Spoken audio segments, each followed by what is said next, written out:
Yes, he does. Check it from Miller. Well, Villanueva coming in para kay Rudy Hatfield. Under 5 minutes remaining dito sa first half. Hand off Kagiwa. Kagiwa back to Villanueva, but that play was interrupted. The ball na kay Ontiveros. Basang-basa niya na San Miguel. That's the second time that they've been able to stop that pick and roll play with Rico Villanueva rolling to the basket. Bola nakuha ni Cabagnot. New shot clock. Here's Ontiveros for 3. No go. And Danny Segal against 5 white shirts. Talagang nakipagtulakan si Danny Segal just to get that rebound. Second personal against Intal. Segal wanted free throws. He's not going to get free throws. But boy, that was quite an effort. Danny Segal jumping and getting that rebound. 4 minutes remaining in quarter number 2. Ginebra looking to score their first win in the series, and Segal posting up. Villanueva rebound. Kagiwa. Now 3 big men playing for San Miguel, and that allows Jay Washington to even move closer to the basket. He might even be playing center at this point. Oh, look out! There's a foul. I think it could be on Jay Washington. And if it is, that's number 3.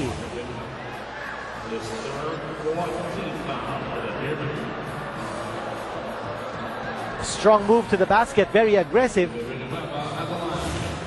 Actually, it's Danny Segal who's playing center for San Miguel. And nung nakita yun ni Rico Villanueva, sabi niya, I'm gonna attack this guy. And Segal got caught with his pants down. Now here's our Phoenix drive of the game. Tampok po si Willie Miller, who's been very productive off the bench para sa Ginebra on a plethora of moves. Outside, inside, driving in, sidestepping. And Miller is all smiles, and why not? Lamang na lamang ang Ginebra, 47-23. And he's got 9 points. Under 4 minutes remaining dito po sa second quarter. Nico Halili kasama El Decano, Senyor Quinito Henson. And Margo Vargas and Patricia Bermudez season complete. Ay Los Cuatros Fantasticos for PBA Sunday. And Cabagnot fires a 3. And if there's one team that can bounce back from a big deficit, it's San Miguel. Oh yes, because they have the depth, they have the personnel, and plus they have the kind of manpower that fits different positions.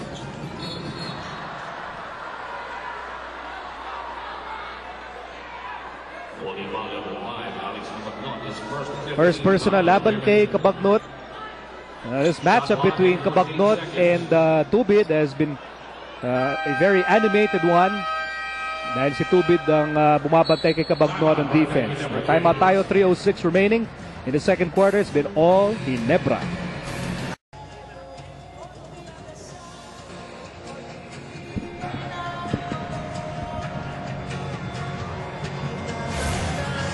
Ito po ang ating Phoenix moment. Tampok si Danny Segal was called for a foul.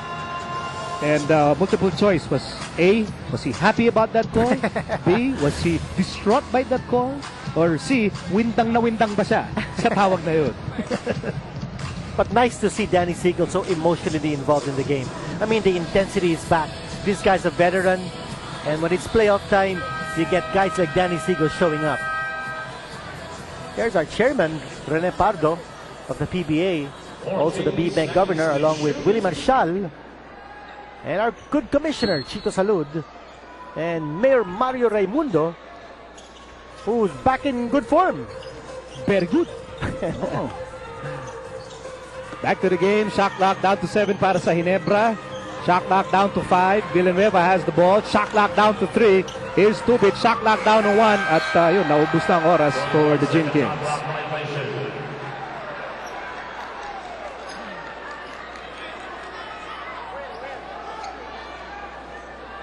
We hope you're enjoying our special presentation of the PBA semifinals. Mula Diliman all the way to Dubai. I hope you're all enjoying our live telecast. Samantala, here's Cabagnot. There's a whistle blown by referee Boy Cruz. Barangay Ginebra, wala pa sila sa penalty. But San Miguel already in the penalty. Still sitting on a 21-point lead. Washington with 3 personal fouls, sitting on the bench.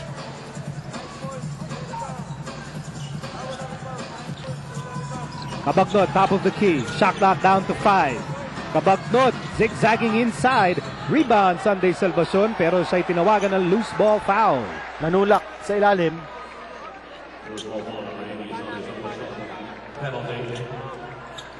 Ito yung sinasabi natin, yung penalty situation against San Miguel, giving a chance for Ginebra to add to the lead. And really, you go back to that Gulpit de Gulat special in the opening quarter. That Ginebra starting unit. That's right, malaking bagay yung ginawa ni Kagiwa, ha? That he started for the first time in this series and he erupted for 9 points in the first period.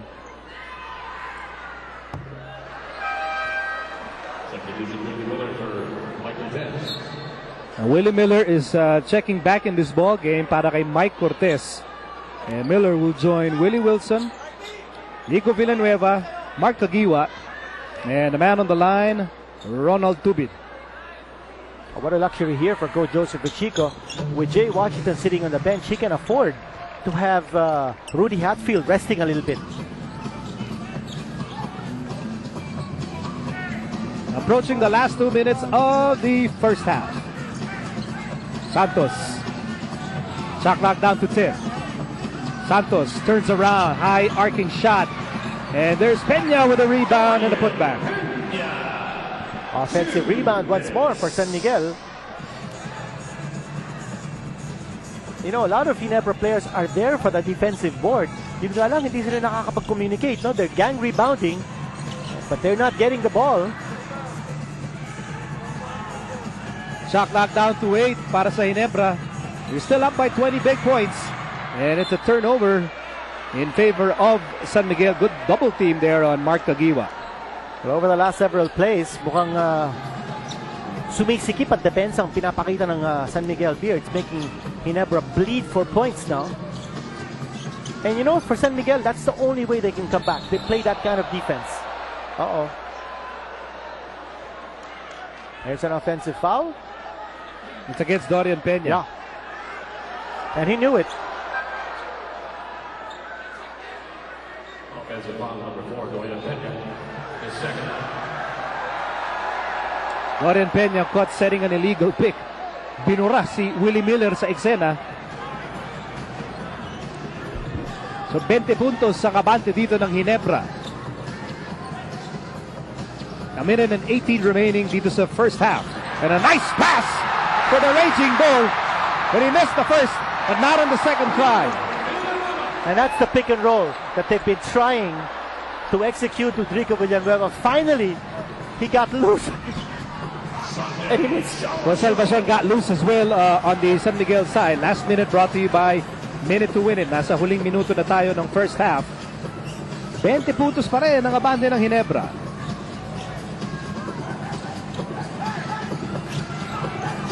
Shot clock down to 10. A new role here for Sunday Salvacion, playing defender against Mark Kagiwa.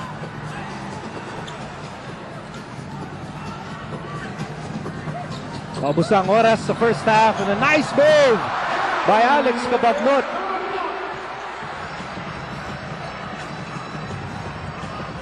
And San Miguel just plugging away, whittling down that lead. It's down to 18. It was highest at 25 points.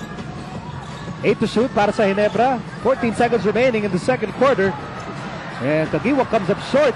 And now Ginebra can write the last sentence of the second chapter. 6 seconds remaining. Tubid almost bobbles. Tubid fires! And he'll go to the line. Players down on the floor in exasperation. Dodo Antiveros. I think he was called for the foul.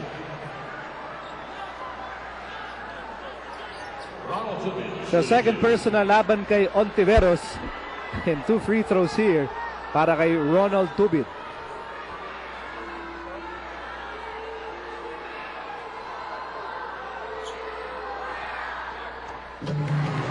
Well, you want to talk about Ginebra's defense as you check out this play. That shot had a chance actually. Ginebra has limited San Miguel to only 32 points in the first half. And that's big.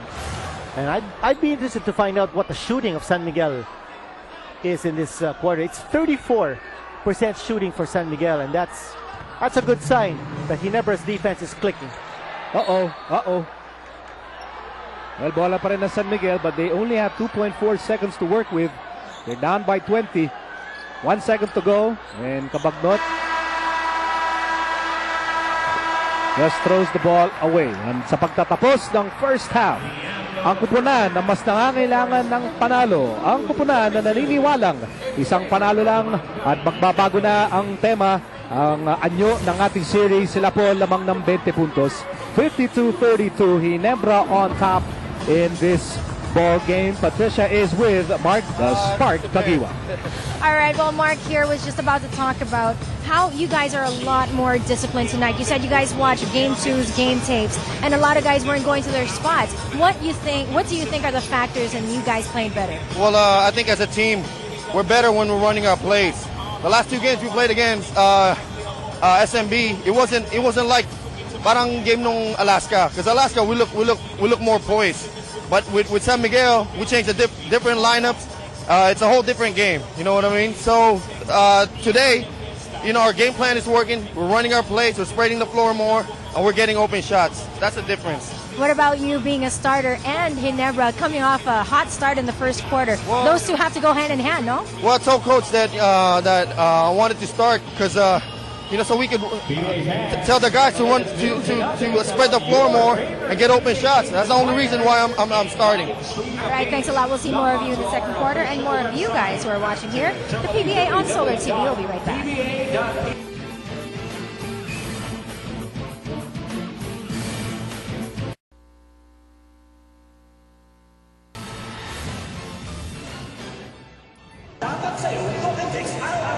Good evening, PBA fans. Marga Arenas Vargas here. Welcome to our Big Time Sunday. You are watching San Miguel Beermen versus the Barangay Ginebra Gin Kings. It's 32-52 with the Gin Kings in the lead. Since it's Big Time Sunday, for our daddy fans, we will take you on a tour of his lovely home together with his lovely wife Maggie and their 2 lovely cute boys, Iago and Mateo. Let's all watch this.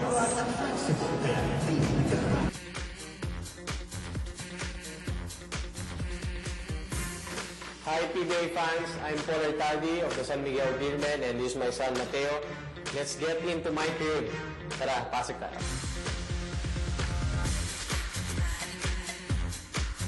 Pagpasok natin sa door ko, makikita mo ang trophies ko simula nung naglaro ako. Ito, mabait niya, may bigay sa akin ng fans na gumawa pa talaga ng posters. So ito yung mga sa PPL ko, mga trophies ko. Pero ito yung magaganda, yung nag-champion ako sa Pure Foods ng 2 beses. Ito yung unang-una. Tapos ito yung latest ko, yung 2010 na the championship. So, masaya ako dahil pagpasok ko, ito nakikita ko. Parang na-inspire ako maglaro ulit. So, dito naman, yung sapatos ko.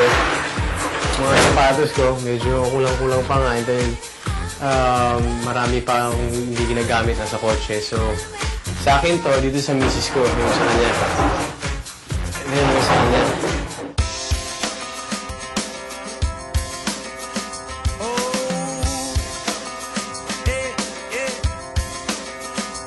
Dito naman tayo. Ito yung parang jerseys ko from UE, Ginebra, Pure Foods. Ito mga to, may mga significance sa akin to. Dahil ito yung unang jersey ko nung naglalaro pa ako sa Pure Foods. 2004 to. So, pinrame ko. Ito, syempre, Ginebra. Napamahal sa akin din itong team na to. May nagbigay nga sa akin fan, nakalagay 3-point Q. Kasi nasa Ginebra ako, dyan ako nag-improve talaga nung 3-point shot ko. So, natuwa naman ako, nilagay ko rin. Ito, syempre, UE. Dito kami nagsimula. Lalo na kami ni Ronald, ni James sa Warriors. So, ito yung dining table namin. Ako ako bumili nito. Parang ako nag-concept na ito lagay para bumagay sa bahay. So, mahilig ako sa mga ganyan. Ako yung bibili para sa bahay, para gumanda. Bali ngayon, 3 championship na ako ngayon. 2 sa Pure Foods, 1 sa Ginebra. So, hopefully, San Miguel naman, di ba? Punta tayo sa TV room namin para makita nyo. Halika, dito tayo sa TV room ko. May plasma TV,